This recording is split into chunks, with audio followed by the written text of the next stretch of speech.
quotidien avec l'actualité sur ATV. Au sommaire ce soir. Une cinquantaine de lignes à l'arrêt. Les transports en commun du réseau Centre sont à nouveau perturbés par un mouvement social. Cette fois, des retards de salaire et le versement d'une avance sont dans le collimateur des chauffeurs de bus. Dans ce journal aussi, accord historique entre la Martinique et Sainte-Lucie pour la lutte contre le narcotrafic. Étienne Desplanques était à Castries pendant 2 jours pour rencontrer les autorités sainte-luciennes. On en parle dans quelques minutes. Enfin, début prometteur pour les soldes dites d'été. De nombreux clients se sont rendus dans les commerces aujourd'hui à la recherche de bonnes affaires. Une période très attendue aussi par les professionnels. Fin de la saison le 29 octobre prochain. Et on débute donc avec l'actualité sociale et ce nouveau mouvement des chauffeurs de bus du réseau Centre. 2 semaines après la reprise des rotations, la majorité des lignes desservant Fort-de-France, le Lamentin, Saint-Joseph et Schellcher sont à l'arrêt en cause des salaires et des avances promises par Martinique Transport qui n'auraient pas été versées. On fait le point avec Diana François-Eudoxie. Les bus du centre, de nouveau à l'arrêt, 2 semaines après la fin d'une grève qui avait duré près d'1 mois. Pour les usagers, ces perturbations sur le réseau sont contraignantes, mais certains restent compréhensifs, à l'image de Nalia, une auxiliaire de vie qui se rend généralement chez ses patients en bus. Je peux être en retard parce que du coup je le prends la plupart du temps à pied. Oui, c'est embêtant de ne pas avoir de bus. Après, je les comprends parce que c'est les êtres humains comme nous-mêmes. Nous, déjà, on galère avec la vie chère, avec les courses qui sont chères, etc. Eux, ils galèrent parce que eux, ils n'ont pas de paye et ils continuent à exercer leur métier alors qu'ils n'ont pas de paye. Pour les usagers, surtout les personnes âgées, j'y pense souvent et c'est dommage. C'est vraiment dommage. Parce que ça fait quand même 2 fois là dans le... Hein, donc ça pénalise un peu. Après, ils ont leur raison. Mobilisés depuis hier, les chauffeurs de bus de plusieurs opérateurs comme Cetrac et Transurbain réclament leur salaire et le respect d'un accord pris il y a 2 semaines avec Martinique Transport. Ils proposent nous de signer en fin de conflit, que nous signions, que nous tombions d'accord. Ils ont versé 3 mois, je vais bien préciser, 3 mois en avance pour que nous ne pas trouver que nous avons des problèmes là. Oh, que je dis jour, nous avons que, au fait, Martinique Transport, je ne vais pas dire que c'est Martinique Transport, pas de chaîne à promesse. Nous avons dit ça encore, nous avons dit ça, nous n'y marre, nous sommes des pères et des mères de famille, nous pouvons vivre convenablement. Les directions des différents opérateurs impactés, comme la Cetrac, subissent et attendent également le paiement de l'autorité en charge du transport. Des retards de règlement qui seraient dus à la transition vers un nouveau marché. On n'a pas de conflits sociaux avec nos salariés. Ça se passe bien. Nous sommes simplement dans une situation où nous sommes dans l'incapacité de payer nos salaires parce que nos factures ne sont pas payées. Parce que quand vous avez un nouveau marché, ça demande déjà les formalités tout court, et comme c'est nouveau, au niveau de la PRI, il y a beaucoup plus de contrôle, et une fois que tout est contrôlé, à ce moment-là, c'est mis en paiement. Alors, les mois d'après, ça va plus vite, parce que comme tout est déjà en place et que ce sont des marchés qui sont établis, les entreprises sont identifiées, le traitement va plus vite. Mais au démarrage, effectivement, il y a du retard. Donc, je pense aussi que c'est l'une des raisons aussi qui explique les difficultés dans lesquelles nous sommes actuellement. Contactée par nos soins, la direction de Martinique Transport n'a pas souhaité s'exprimer. Si près d'une cinquantaine de lignes sont à l'arrêt, le réseau du BHNS a circulé normalement aujourd'hui. Au SMTVD, les agents sont en grève depuis ce lundi. Dans leur viseur, de mauvaises conditions de travail et de sécurité, ainsi qu'un manque d'évolution de carrière au sein de l'entreprise. L'accès au centre d'enfouissement du Robert est bloqué et perturbe la collecte des déchets, essentiellement dans le Nord. Les précisions recueillies par Diana François-Eudoxie. Notre préavis de grève est composé de 5 sujets. C'est la titularisation. Pourquoi? Parce qu'on avait un plan de titularisation, plan annuel de titularisation qui n'a pas été respecté. La ligne directrice de gestion pour la carrière, pour les grades, tout ça, ça se fait les grades, mais la carrière est bloquée. Il y a tout un tas de blocages puisqu'on n'a pas d'entretien professionnel. Ça fait déjà 6 ans. On a aussi sur la sécurité et la santé. Et puis, il y a des décrets sur la titularisation, les changement de grade, changement de poste. Il y a tout un tas de problèmes qui n'étaient pas ou qui ne sont pas encore réglés. L'impact, c'est que les déchets seront collectés puisqu'il n'y a pas d'exitoire. Et aussi l'USDND, c'est un centre d'enfouissement qui est bloqué et que aussi c'était un endroit où on pouvait mettre des déchets ultimes, mais c'est toujours des charges. Et c'est pour cela qu'il y a toujours les feux, puisque rien n'est respecté en enfouissement. Des mouvements menés en parallèle de la grève nationale du jour. Chez nous, la CGTM appelait au rassemblement devant la maison des syndicats à Fort-de-France. Seules quelques dizaines de manifestants ont répondu à l'appel afin de dénoncer notamment la politique budgétaire du gouvernement. Les précisions face à la caméra de Dorian Cahuila. Nous espérons bien faire fléchir le gouvernement sur les positions, notamment sur le système de la réforme de la retraite sur laquelle nous on n'est pas du tout d'accord sur le départ à l'âge de 64 ans. Donc c'est un des aspects de la mobilisation, mais aussi sur les moyens des différentes administrations qui sont aujourd'hui visées dans le plan d'austérité que propose le budget de la France pour l'année 2026. Premièrement, au niveau salaire, je regarde les retraités autour de moi. Ils ne sont pas bien lotis. Je regarde la jeunesse, tout ce temps-ci-là, qu'est-ce qu'on entend meurtre. Donc la violence, elle existe en France, elle existe ici, elle existe en Guadeloupe. Et voilà, donc le gouvernement, qu'est-ce qu'ils font? Ils sont un peu les poches. À la une aussi de l'actualité, un accord historique a été signé hier à Castries entre la Martinique et Sainte-Lucie dans le cadre de la lutte contre le narcotrafic. Une entente entre les forces de l'ordre des deux îles doit permettre de favoriser la traque des trafiquants, notamment grâce à l'accès aux eaux et à l'espace aérien de l'île anglophone en cas de course-poursuite ou pour de la surveillance. Le préfet de Martinique, Étienne Desplanques, est face à la caméra d'Hélène Sérignac. Nous avons tenu 2 jours de discussion à Sainte-Lucie avec le Premier ministre saint-lucien sur des sujets de sécurité, narcotrafic, trafic d'armes, avec une avancée diplomatique majeure puisque nous avons paraphé un accord bilatéral pour permettre de faciliter l'intervention notamment des navires dans le canal de Sainte-Lucie. On était gênés auparavant parce qu'on a, vous le savez, pas le droit d'intervenir dans les eaux sainte-luciennes dans des opérations de police. Et ce nouvel accord va tout simplement ouvrir les portes puisque sous réserve d'avoir l'accord évidemment à chaque fois des Sainte-Luciens, nous aurons la possibilité d'entrer dans leurs eaux et dans leur espace aérien. Nous avons longuement discuté avec nos partenaires sainte-luciens. Nous avons besoin d'eux pour identifier des délinquants, des malfrats qui sont ici en Martinique, qui sont Saint-Luciens et qu'eux connaissent. Et inversement, eux ont besoin qu'on leur donne du renseignement sur les trafics avec Sainte-Lucie. Un mot de la météo et la vigilance jaune pour fortes pluies et orages maintenus sur le territoire. Toujours dans un contexte de panne d'alizé, des nuages porteurs d'averses pourraient se former dans la moitié nord de l'île et sur la côte Caraïbe demain à partir de la mi-journée. Des averses qui peuvent s'avérer localement fortes et orageuses.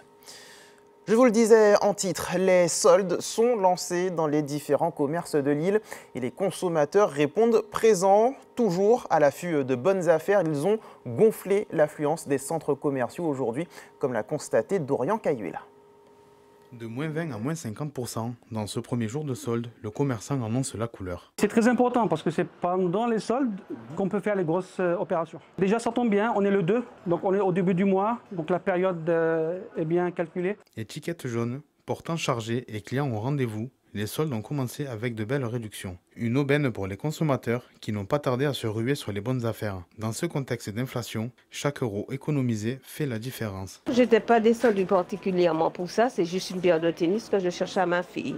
Donc, entre-temps, je regarde qu'est-ce qu'il y a de bon. On est plus c'est abordable, 10-15 euros quand même, c'est abordable. Donc, quand même, elle a trouvé, comme c'est pour le lycée de Bellefontaine, donc elle a trouvé ce qu'elle voulait. Au-delà de faire de bonnes affaires, flâner dans les rayons des magasins peut aussi constituer un moment d'évasion. Quand il y a des soldes, ça m'intéresse toujours. Parce que j'adore chiner. J'aime bien regarder, choisir les bonnes pièces et tout ça. Et puis voilà. Comme ça, quand je sors, je n'ai pas de problème. J'ai tout sur place. En deux temps, 3 mouvements, j'ai trouvé mon bonheur. Parce que c'est une habitude. Oui, j'ai trouvé une petite veste bleue, bleu pâle, bleu lavande, que je pourrais mettre avec mes jeans. Je trouve ça formidable.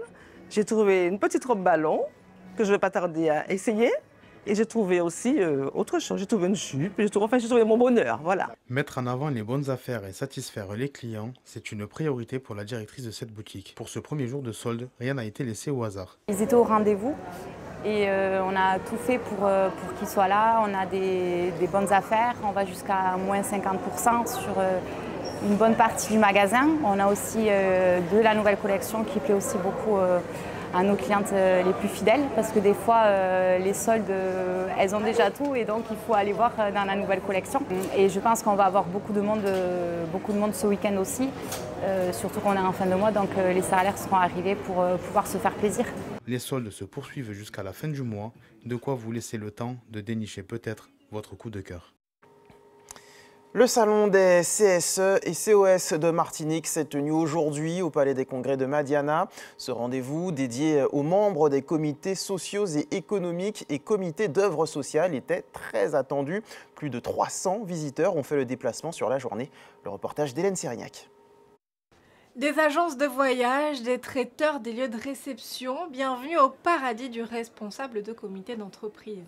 Un rendez-vous incontournable pour trouver des partenaires, des idées cadeaux pour les salariés, mais ce salon c'est aussi un lieu d'information concernant les obligations légales.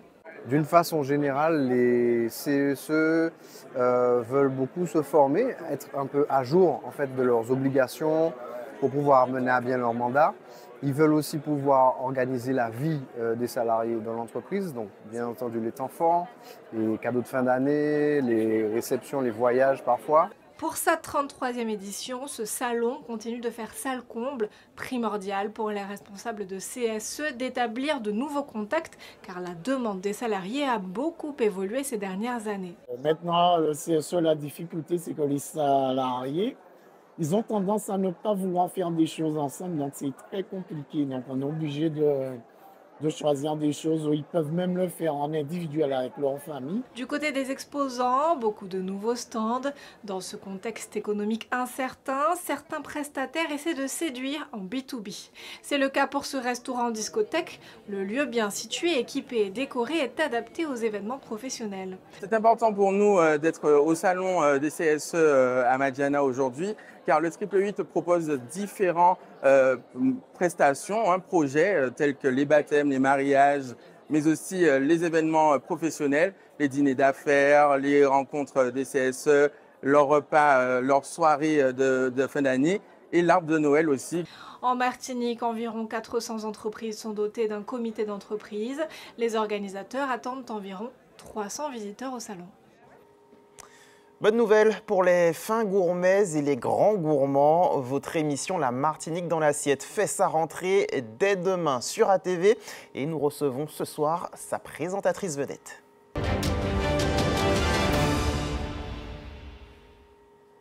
Prisca Morjon, bonsoir. Bonsoir. Bien, merci d'avoir accepté notre invitation. Merci. Vous avez retiré le tablier pour venir nous voir ce soir. Voilà. Et on vous retrouve donc dès demain soir dans La Martinique dans l'assiette. 6e saison déjà, c'est bien ça? Oui, déjà, le temps passe vite en bonne compagnie. J'en profite pour remercier toutes les personnes qui nous suivent, les téléspectateurs et nos partenaires. Oui, 6 ans qu'on parcourt la Martinique pour faire découvrir ou redécouvrir nos talents et nos saveurs locales. D'ailleurs, vous avez annoncé cette nouvelle saison avec un petit teaser assez humoristique sur le thème des feux de l'amour. J'invite nos téléspectateurs à aller regarder ça sur nos réseaux sociaux.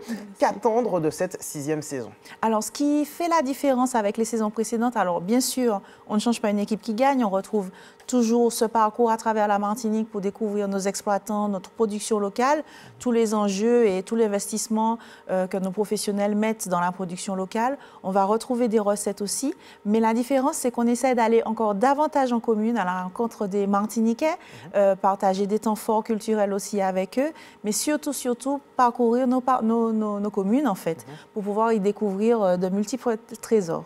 Comment mettre en avant finalement ce patrimoine culturel? On sait qu'il est très riche, on ne cesse de le répéter, mais comment le mettre encore plus en avant?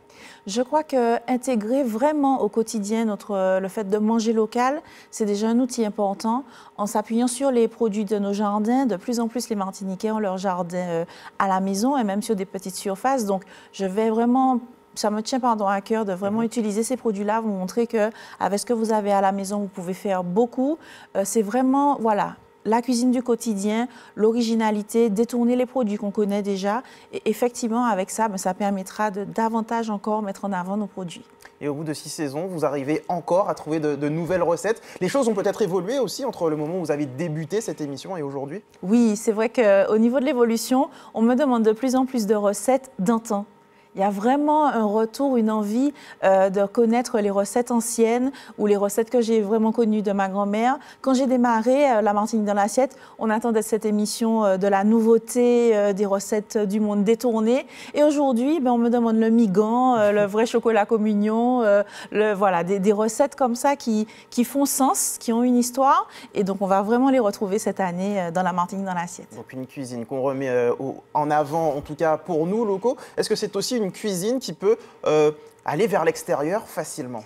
Oh, très facilement. On a vraiment aujourd'hui dans le monde cette appétence pour la cuisine caribéenne et la cuisine martiniquaise vraiment se détache par son côté à la fois élégant, facile d'accès mais très coloré, très savoureux.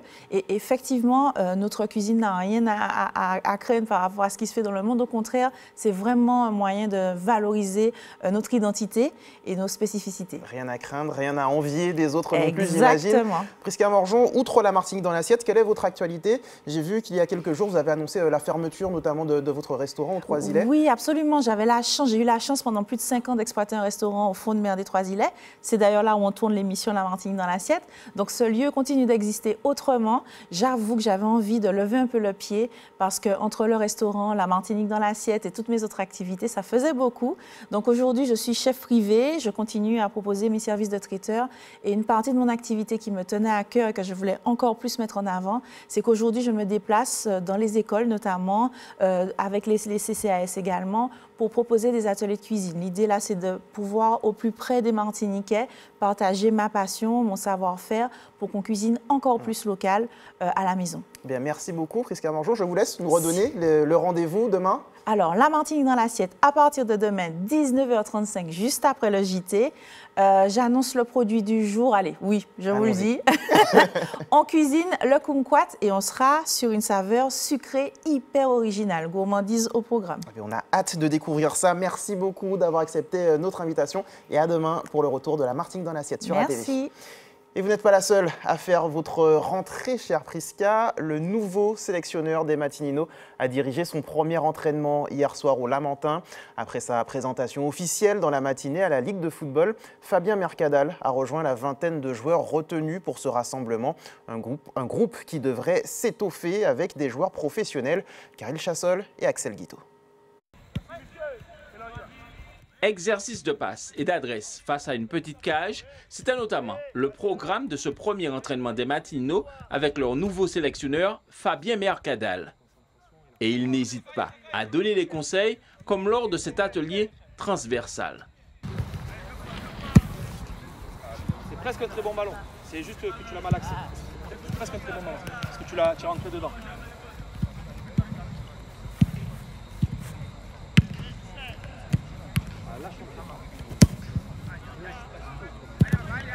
On reprend, tiens, essaie, allez. Le ballon le plus important, c'est celui d'après, celui-là, il est fini. Un sélectionneur qui, s'il a commencé par le monde amateur, a également entraîné au niveau pro des formations comme Caen ou encore le Paris FC. Et c'est sans doute cette rigueur qu'il entend apporter aux Matinino, accompagné de Gilles Préca ou encore Mario Boccali notamment. C'est un joueur, un ancien joueur à moi, voilà, qui m'a dit quoi, je vous avais vu, qui cherche un sélectionneur. J'avais envie de retrouver le terrain, j'ai trouvé l'idée, voilà, bien. Je joue pas dessus, mais je suis double insulaire, donc je suis corse d'origine et aussi minorquin. Et je sais pas, ça m'a attrapé. Bon, j'étais pas sûr d'être pris parce qu'il y avait 17 candidats. Voilà, je sais qu'il y a eu de très beaux candidats. C'est pour ça que je suis très fier d'avoir été nommé par le comité directeur. Et voilà, et puis je l'évoquais en conférence, où je ne peux pas promettre des résultats parce que ça serait mentir aux gens. Je promets juste qu'on va beaucoup travailler, on a déjà attaqué, beaucoup travailler pour essayer de réussir.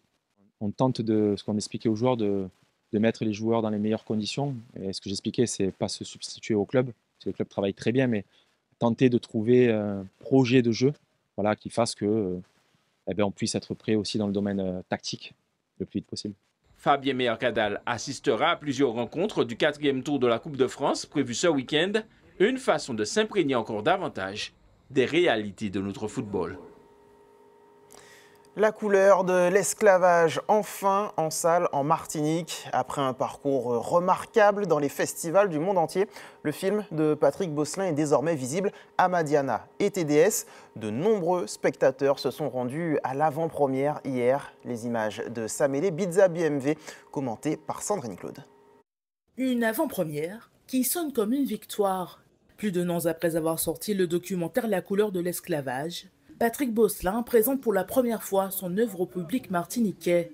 Pendant 1h30, les spectateurs se retrouvent au cœur de la douloureuse période coloniale. Le film ne manque pas de pousser à la réflexion. Un catalogue de souffrances de tout ce qu'ont vécu les esclaves. Donc merci Monsieur Bosselin. Et puis maintenant il faut qu'on avance justement avec toute cette violence qu'on a amassée pendant 400 ans.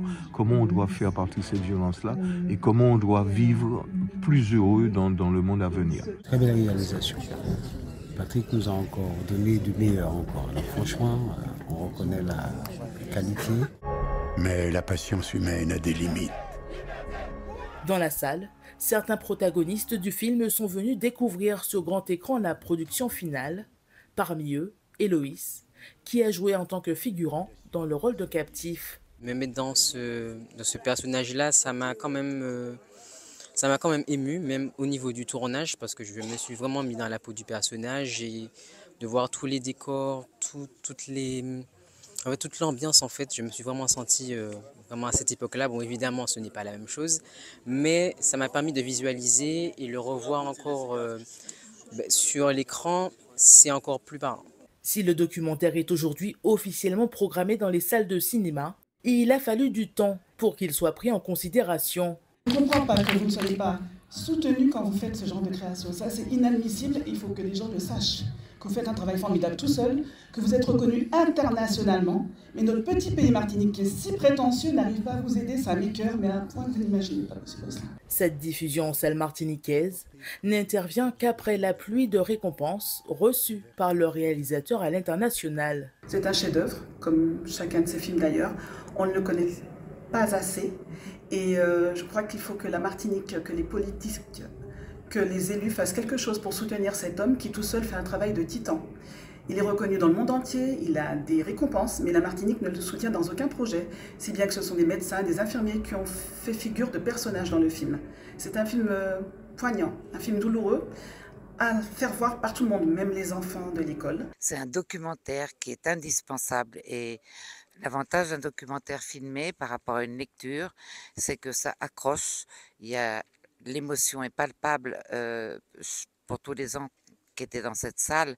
La couleur de l'esclavage est le fruit de longues années de recherche dans les mémoires écrites de l'histoire de la Martinique. Bien que réalisé avec un budget serré, le film a déjà été projeté dans de très nombreux festivals dans le monde. Il a déjà été présenté dans la Caraïbe on va dire plutôt aux officiels, aux ministres et autres. Tout au long des différentes projections que j'ai eu à faire un peu partout, au Canada, aux États-Unis, c'est divers, même en métropole. Mais chacun s'exprime à sa façon. Donc, et souvent, ça amène à un débat en fait. Comme on dit, nul n'est prophète en son pays, et bien c'était ça. Donc voilà. Donc maintenant, je le présente. Puisque bien malheureusement, il faut aller à l'extérieur pour être reconnu. Le réalisateur travaille déjà sur son prochain projet, pour lequel il vise les Oscars d'ici 2028. Comme chaque soir, on regarde ensemble le calendrier de l'EFS. Demain, vous pourrez donner votre sang sur le parking du centre commercial Place d'Armes au Lamentin de 8h30 à 17h30. Autre possibilité, la Maison du Don, immeuble Le Fils, quartier Dillon à Fort-de-France de 11h30 à 17h30. Avant de se quitter, je vous rappelle la principale information de ce journal. Le réseau de transport en commun du centre fortement perturbé. 2 semaines après la reprise des rotations, la majorité des lignes de bus étaient à l'arrêt aujourd'hui en cause des salaires et des avances promises par Martinique Transport qui n'auraient pas été versées. Ça y est, c'est la fin de cette édition. Merci de l'avoir suivi en notre compagnie.